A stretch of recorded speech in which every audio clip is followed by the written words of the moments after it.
Hi, everyone. We're on live. We're just a little early, so we're going to give everyone an opportunity to jump on here. We are looking forward to chatting with everybody tonight. We've got a great guest, Caroline Mendez. Thanks, Ellie. That's kind. And if you've got anyone in your network that you think would be interested in tuning in, feel free to share this Facebook Live with your network. The more, the merrier. Indeed. Welcome, welcome.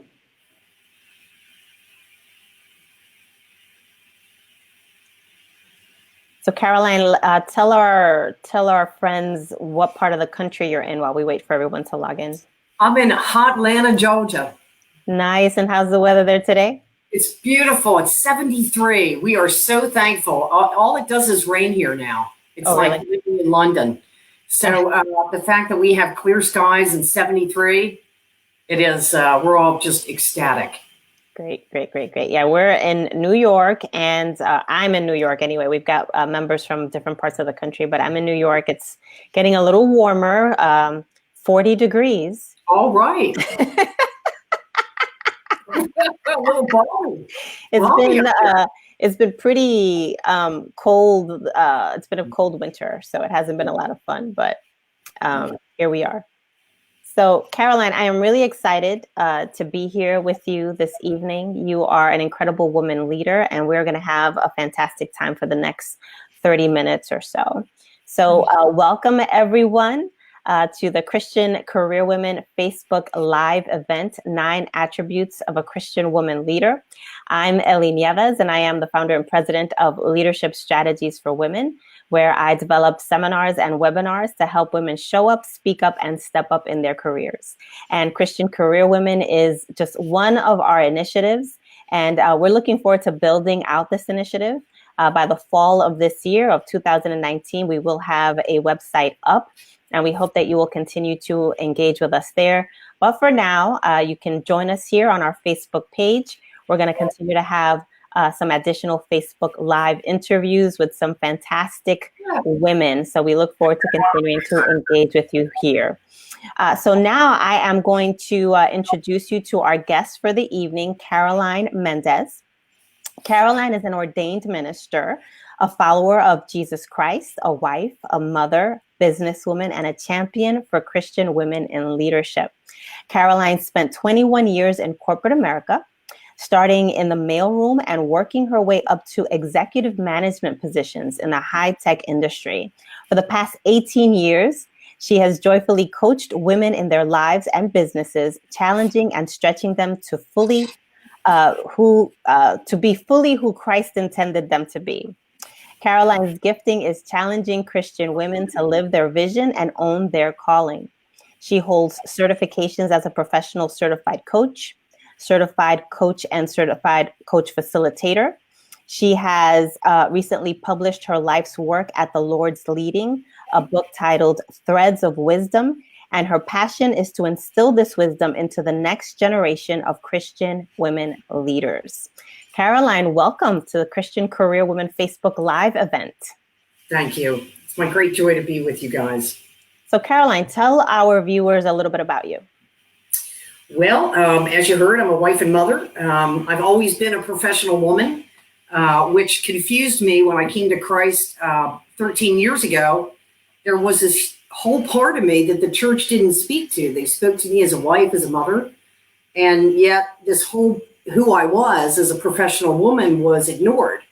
And that was the impetus for writing the book. But anyway, so that's been a huge transition for me, from going from a pagan New Age queen. I was a Reiki master. I was a tarot card reader, a hypnotist, and the Lord got a hold of me and saved me on Easter Sunday in a church pew.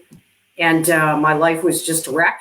And so that's really, my personal testimony and family life. I grew up in Wilmington, Delaware. You guys might know of that tiny state up by where you are if you're anywhere in the Northeast. I am the youngest of 3 children, which my mother says I popped out of her telling her what to do. And so I have, yeah. And I know. I've always been like this. I mean, you couldn't stop me. I've been outspoken. I've been assertive, and I've tried to hide it over the years. I think that's one of the lessons I've had is trying to be somebody else, so I was more accepted. And but anyway, that's later on. So that's a little bit. So I love that you shared that you didn't feel like there was necessarily a space for you as a professional woman. That's actually why we're creating this space here, because we want to make sure that we are all that we can be for Christ, and that if you do have ambitious tendencies, if you are a professional woman, if you're a working woman, that you can also offer that up to the Lord, that also can be a form of worship. Indeed. And he created you and I, all of us on this call with giftings, and he's placed us in a particular place. And that's where we're supposed to be on mission for him. But we're not supposed to be somebody different, or we're not supposed to be at home when we're supposed to be working, or we're not supposed to be working when we're actually supposed to be at home caring for our children. And so it's just very confusing, I think, for women, because we get so many messages about what we're supposed to be or do as a Christian woman, that we need truth, and we need role models, and we need mentoring to say, you know what, it's okay. You know, you are empowered to be who Christ made you to be. And, and I support you, and I believe in you, and I believe in your gifts. And we just need other people to come alongside us to just kind of give us that. Some of us just need, that affirmation. Mm-hmm. Mm-hmm. And it's interesting that you're talking about gifts just today. If you're joining us on our Facebook page, we also have a Facebook group, and many of you are members of that Facebook group. And just today, we posted a test so that if you're not aware of what your spiritual gifting is or gifts are, that you can go on there and take the test and identify what those gifts are. And those gifts obviously can help you not only with ministry service, but also help you to identify your leadership gifts so that you can better utilize them both at work and in ministry. So definitely, if you're not aware of what your gifts are, jump onto the Facebook group and take that test. It should only take you a few minutes. So Caroline, can you share with us what role faith plays in your career? Absolutely. I will tell you that my career pretty much, it didn't end, but when I was in corporate in the 80s and 90s, I was a pagan. And so in 2006, when I came to Christ, he actually had me do nothing but serve women in the church for the next 3 years. And then I begged him for something to do that had to do with work, because I could not sit for one more child or bake one more baked good. And so for me, being a baby Christian, and then relaunching into a career, and that was Christian Women CEO Roundtables, it was all about him. And so it wasn't Caroline, or I didn't think at the time, but now I realize probably it was, that I wanted to do this, and I wanted the Lord to bless it and open up an opportunity for me to do it. And he did. Whether that's not the right way to do it, you're supposed to seek the Lord's plan first. But at the time, I didn't know any better. So, so today, it really takes everything in me to submit to the Lord, instead of me running off with my vision going, this is where I'm going, and this is what I'm doing. And would you bless it, Lord? And to instead sit with him every day and say, Lord, what's my assignment today? Mm-hmm. What's the vision that you want me to have? Is this vision from you? If it is, then I pray that you would open up the door to it. So it's more of a who you're being. Mm-hmm.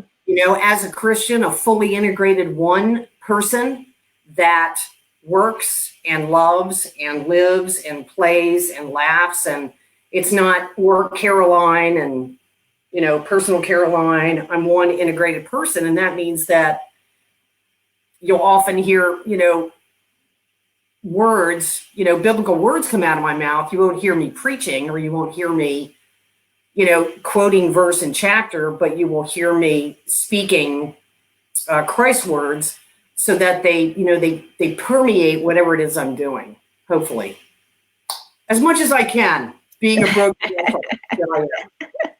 Trust me.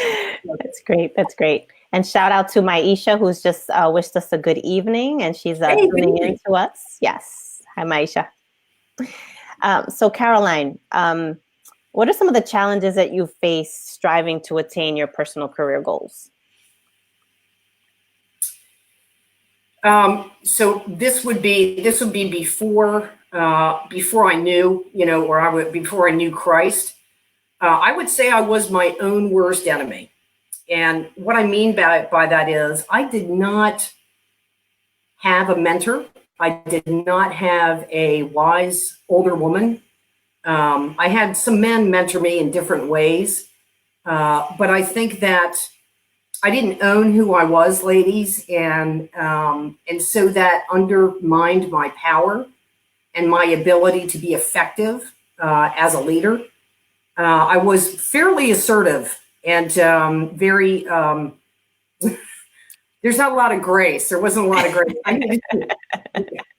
I'm a northerner, and you know what I mean? So it's like, gosh, could I be a little more brash? And Are you sure you're not from New York, Caroline? Because that's a little New York edge you got there. I love New Yorkers. I do. I love everything about New Yorkers. I do. The accent, all of it. So I think, the challenge was I really pushed against authority. I was rebellious. I was often hired as a change agent without the president of the company actually telling me that, but he'd bring me in and I would shake everything up because I'd question everything. And then people would want me to leave. So, people really enjoy being challenged. And so when I left corporate, I realized that who I am as a coach and a mentor, like you, Ellie, this is who I am. So if you want somebody to speak truth into your life, or you want somebody to see or call out or challenge you, that's just who I am naturally, and that's okay. So the other challenges I think for women are to own who you are and to know, as you said, know your spiritual gifts, know your natural giftings, know your personality profile and your strengths and weaknesses, and build on your strengths. Have deep self-knowledge, because once you have deep self-knowledge, that's empowering. And once you have that and who you are in Christ, then you can use that and leverage that in your career and stop wasting time on, well, I'm not good with numbers, or I'm not good with, right? Don't worry about what you're not good at. Focus on the giftings you have and leverage and empower them and ask God to give you wisdom around them. Great, great, great. So we've got a couple more people that have joined us. Here's Cordelia. Hey, Cordelia, welcome. And hi, Marisol, welcome. So, Caroline, you wrote a great book called Threads of Wisdom. I actually bought the audiobook and listened to it 4 short hours. I was going to buy the book, but, sitting down to read sometimes these days is a little hard. So playing the book as I'm doing things throughout the house, it was really inspirational. You talked to some phenomenal women. I walked away with some really great golden nuggets of advice that those women shared with you. So tell us what inspired you to write the book. Okay, so in 2015, I was doing Christian Women Leader CEO roundtables. Loved it, the joy of my life. And I went on a silent retreat. Don't go on a silent retreat, ladies, unless you want to hear from the Lord. And he said, stop. And I said, stop what? He said, stop everything. I went, oh, no. And he said, I want you to document 10 stories of Christian women leaders and their journey of leadership. And I'm like, oh, okay. I did not want to write a book. He said, write a book. I'm like, fine. So I stopped the CEO roundtables. They were very unhappy, the ladies. And I said, I'm supposed to document this, put it in a book, and pour this wisdom into the next generation. So that's what led me to write the book. Trust me, I did not want to do that. It was not a fun project. The interviewing was fun. The writing and the publishing, yeah. I would imagine. Not fun. Not enjoyable. So in that book, you identified 9 attributes of a Christian woman leader. So can you walk us through those 9 attributes? I would love to. So here's what happened, ladies. When I wrote the 10 stories, as I read the book, like you would read it, I saw that there were 9 things that these women all seem to have in common. And so those are what I call the 9 attributes of Christian women leadership. And these create, and I want to make a distinction. For me, growing up in corporate, I acted like a man. So when I saw men in leadership, and I thought that my job was to be like them in order to get ahead. This is not that. This is God's, I believe, God's female-based leadership model of how women do leadership, at least the 10 that I interviewed. So here are the 9 attributes. I'll tell you what they are, and then we'll go back through them and we'll flesh them out. This is where I would love to see, if you guys have questions, this is a great time to ask, what does this look like? Or, so just please ask, questions, because this is all for you, not me. So number 1 is a godly leader. Number 2 is teachable. Number 3 is humble. Number 4 is self-led, and I'm going to define led, and I'm going to define that in a minute because that doesn't sound very Christian. Number 5 is courageous. Number 6 is a listener. Number 7 is values-based. Number 8 is a lifelong learner. And number 9 is deep self-knowledge. Okay? I wrote them all down. Okay. The questions so far? Okay. Let's go. So let's flesh them out. What I did in the book is I made a matrix. So what is it? What do they do? And what does it look like? How do they do it? So a godly leader doesn't do what I did and say, here's my plan. And then God, will you bless it? And, will you make it right? Expand my territory. They go to God and say, I hear that, or I see, or there's an opportunity for, what do you think? And then they wait and they listen to the answer. And so a godly leader starts with prayer. They pray in the midst of it. They pray after it. They pray at work. They pray for work. They pray for their projects. They pray for, and they lift up, and they wait. They want the Lord's leading and the Holy Spirit's counsel on how to deal with problem situations in their work, problem employees, problem bosses, whatever that problem is, because you got them. They take it to the Lord and say, what do you want me to do? And then they follow what the Lord says, not the other way around. So that's the distinction of a godly leader. That's great. Questions? Comments? Okay, we're moving on. Whoop, I think I saw something. Okay. All right, they're just reacting. Okay, 2. Okay. Any questions? No? No questions. Okay. No questions. Hi, right. Joe. Joe Valley just joined us. All righty. Number 2 is teachable. The women, even though they're in a high position, or they're a CEO, or they're the founder or owner of the company or organization, they have a very teachable spirit. And I mean, not only, and this is more about who they are and how they're being, in terms of they seek input into their leadership. They have a mentor. Even at 60 or 70 years old, they may still have a mentor. They may still have an older woman or a younger woman. Age doesn't matter. Some of us are there are younger people who are much spiritually more mature than I am, to speak into them. But they have a teachable spirit, and they listen to feedback, and they don't take offense. Or if they do, they take the Lord and say, why am I offended by this constructive feedback? And so they have a teachable spirit. They don't think that they know everything. And I heard that a lot. They commented in the book a lot about, I do not know everything. I'm not a leader that knows everything. Because that's a dangerous leader. If you have a leader in your life that knows everything, don't let them lead you. It's very dangerous. Yeah, this is one area where I've had to check myself continually. As I've gotten older, I found that when I was younger, I would relish feedback. I would seek it out actively. And then as I've gotten older, I think maybe a little cocky, I'm wiser now, I know better now. You get into a space where things start to work out, right? Because you're older and wiser, and you're managing things a little bit better, and you're seeing better results as a result of your actions. But then you start to get comfortable in that space, thinking that you know better. So it's a little harder to step out of your comfort zone and ask for guidance, ask for someone to exactly what you said. I love that. Seek input into your leadership. And I've started to do that again. But it's not easy. I've had to challenge myself to do it.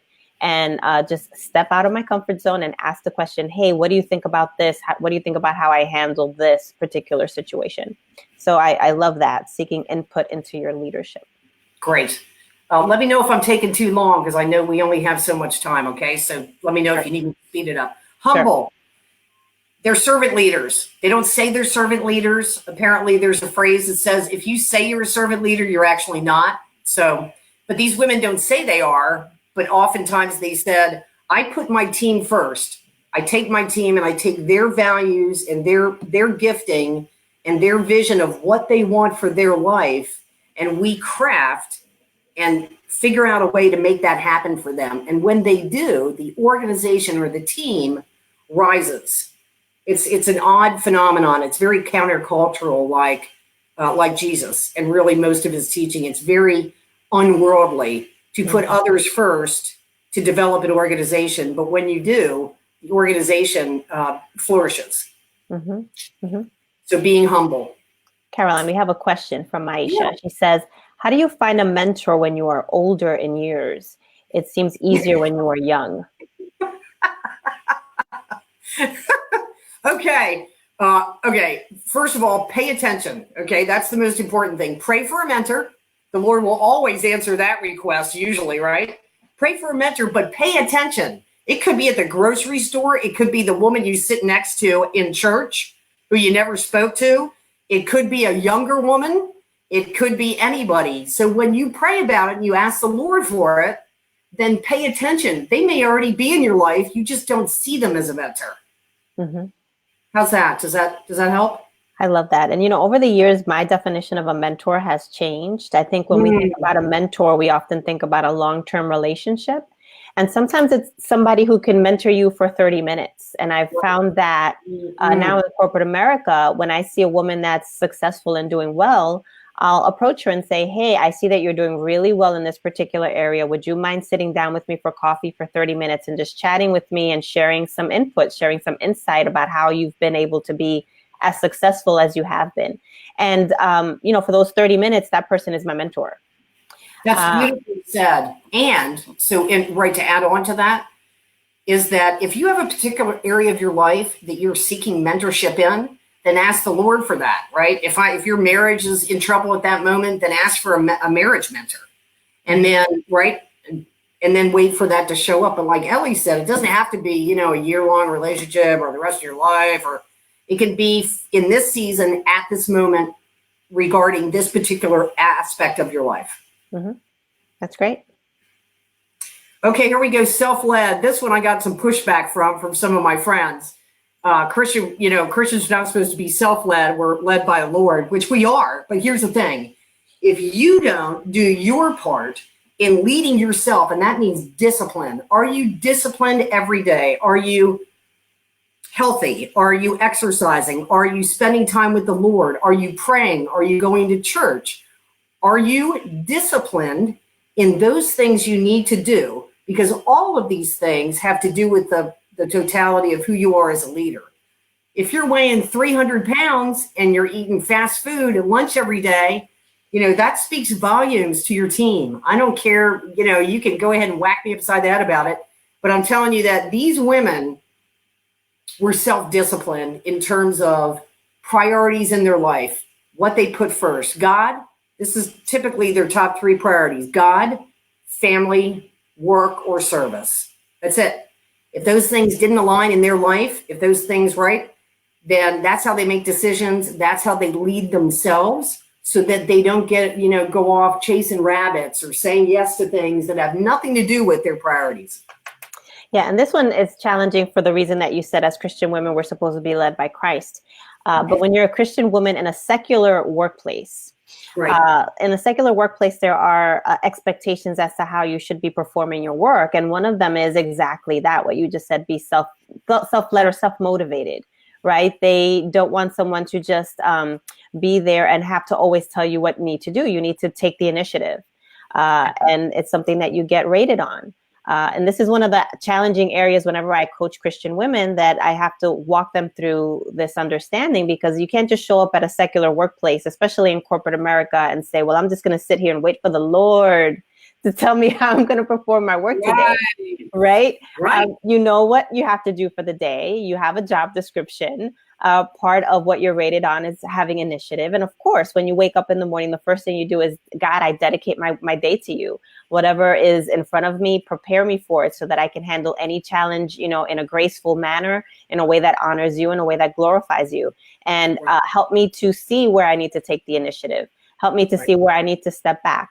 But help me to perform my job to the best of my ability, because that's what God expects you to do, to be your very best. And if that is a standard at work for you where you have to take the initiative, then God will expect you to do that. So I think as Christians, we always have that tug of war, that internal tug of war of what does that mean, being self-led versus being God-led. Amen. Number 5 is courageous. These women try new things. They shun the status quo. Hate to tell you, but Jesus did the exact same thing. Jesus did not follow. He did not, come under the Pharisees and the Sadducees. Sadducees. He did his thing, his way, right? Even though he was God and man. I mean, that makes it a lot easier. But, we have to be courageous. We have to stand for our priorities. And if those are God, family and work, then we need to stand for that. We need to try new things. We need to shun the status quo. We need to do, if the Lord's asked us to do something and we don't understand how on earth that's going to work, yet that's what he's telling us to do, we need to do it. Amen. Right? The results are his. Amen. That's courage, right? That's courage. Being in fear, but continuing to do it anyway. Amen. Based on what the Lord's told us. Number 6 is a listener. These women listen more than they talk. When they come into a room and they're in a round table, right, in a meeting, they're not the one that's doing all the talking, ladies. They're the ones that are listening, and they're asking the best questions. Just like Ellie as a coach does, she listens, and then she asks the question that takes the group to the next level. That's what a leader does. They listen, and that's how you can tell the leader is in the room, by the way, the real leader. Not the title leader, right? Not the one who says, right, has a title, but it's the one who's listening, who's asking those questions that takes the group to the next level. That's the leader, and that's what an excellent leader does, a Christian woman leader. Love that. Number 7, values-based. So these women, like being self-led, they're very clear on their values, and they live and represent their values 100% of the time. Not, I have values at work. Some do. Some have values at work that are defined for the company or whatever. And then they have personal values, but typically they're usually one and the same. And they live them. And here are the top 4 values that these women, I thought, had in common. Transparency, honesty, integrity, and authenticity. They're one person. If you ran into this person at church and they're the CEO of a $100 million company, they would be the same person that you ran into if you met them at work. They're the same person. They're not 2 different personas. And I really was, I was thrilled. I've had some personal experience with this, with working in a corporation with friends. We were friends outside of work. And once we got to work, it was like, man, the gloves were off. And I'm like, what's going on? I thought we were friends. So like, we are outside of work. I'm like, okay. No, okay. Maybe you guys have experienced that. It's unpleasant. So anyway, that's what I think values-based is, am I living in alignment? Am I working in alignment? Am I representing the values without telling anybody? If somebody were to just meet me, would they be able to guess my values based on my behavior, not by what I say? Not only by what I say. Right. Last 2, number 8, lifelong learner. These women are constantly learning. They are continuing to learn. They are going to courses. They have not reached a level and stopped. They are not stagnant. They are constantly going to, and most of the older women are going to the younger women, you all, millennials, Gen X, and listening to what you're saying, because you're the next generation. You're the future of the company and of the country. And so they're really listening and learning from you guys what your style is and how you need things to be and what you like and what your, what your strengths are and how do we take those and integrate it into the company. And the last one, I think the most important one, and we touched on it earlier, was deep self-knowledge. These women know themselves. Have you ever met somebody who has absolutely no consciousness about themselves, like they act like no one else is in the room? These women are the opposite of that. They're very aware of who they are. They're very aware of their strengths. They're very aware of their gifting. They're very aware of their weaknesses and the areas where, they are quick to apologize when they have fumbled.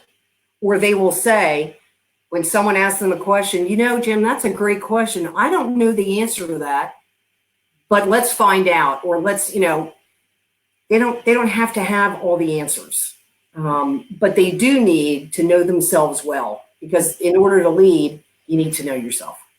And I love how that particular quality is so tied to integrity, because exactly what you just said, right? If you know yourself and you know what your limitations are, you're honest about that. You don't try to prop yourself up or make yourself out to be someone who you're not. And this is something that I've learned, with time and maturity as well. I think there was a time when if I would make a mistake when I was very young and new in my career, you try to cover it up or you try not to take responsibility for it. But as I've gotten older and wiser, when something goes wrong right away, I'm like, that was me. Let me correct it. Let me explain. Let me figure out a way to make this better. I just find that is more helpful. And like I said, it's so closely tied to integrity that the person or the people that you're dealing with, when they see how you manage the situation, they believe in you more, they trust in you more, and that becomes part of your personal brand and your reputation. Exactly. That's exactly right. Beautifully said. Yeah. So are there any questions from our viewers? Any questions for Caroline? So Jo Valley had a comment here. She says, these talks serve as mentoring sessions. Thank you both. Aww. Thank you, Jo, for tuning in. And Eva says she agrees with the show. Thank you, Jo. That made my day. Thank you both. Thank you both. Mm-hmm. So tell us again the title of your book and how our viewers can access your book. Okay. So it's called Threads of Wisdom. And you can find it on Amazon, hardback, softback. If you go to the website, threadwisdom.com, you'll see that I have it in audio book format, and you can buy it in audio book format there. There's also a PDF version on Amazon as well. So it's really any format that you enjoy. Great. So what's next for you, Caroline? Gosh, right now he has me in prison ministry, working and mentoring women in prison, and then advocating for them and walking alongside them as they get out. So that's just been a real gift. That's just been tremendous.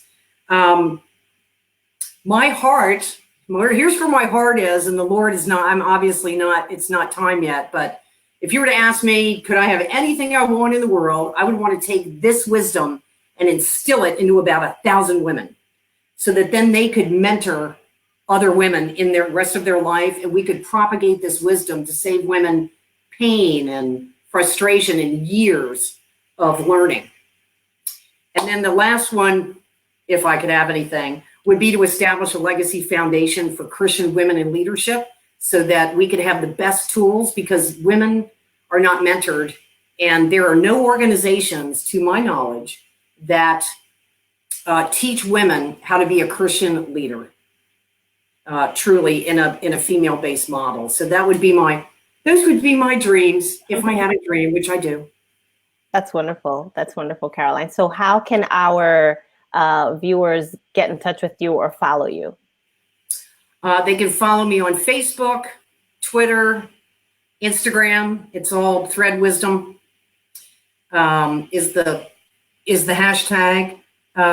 They can email me at threadwisdom@bellsouth.net. They can email me through the website, threadwisdom.com. And that's about it. That's great. That's great. So any final questions from our viewers? Marisol says, thank you both for sharing this forum with us. This is very inspiring. Thank you, Marisol. Great. So thank you so much, everyone, for tuning in. It's been a blessing to be able to come to you today to share Caroline's wisdom. Her book, again, is Threads of Wisdom. And we look forward to seeing you at our next Facebook Live event. Thank you so much for tuning in. Bye. Bye.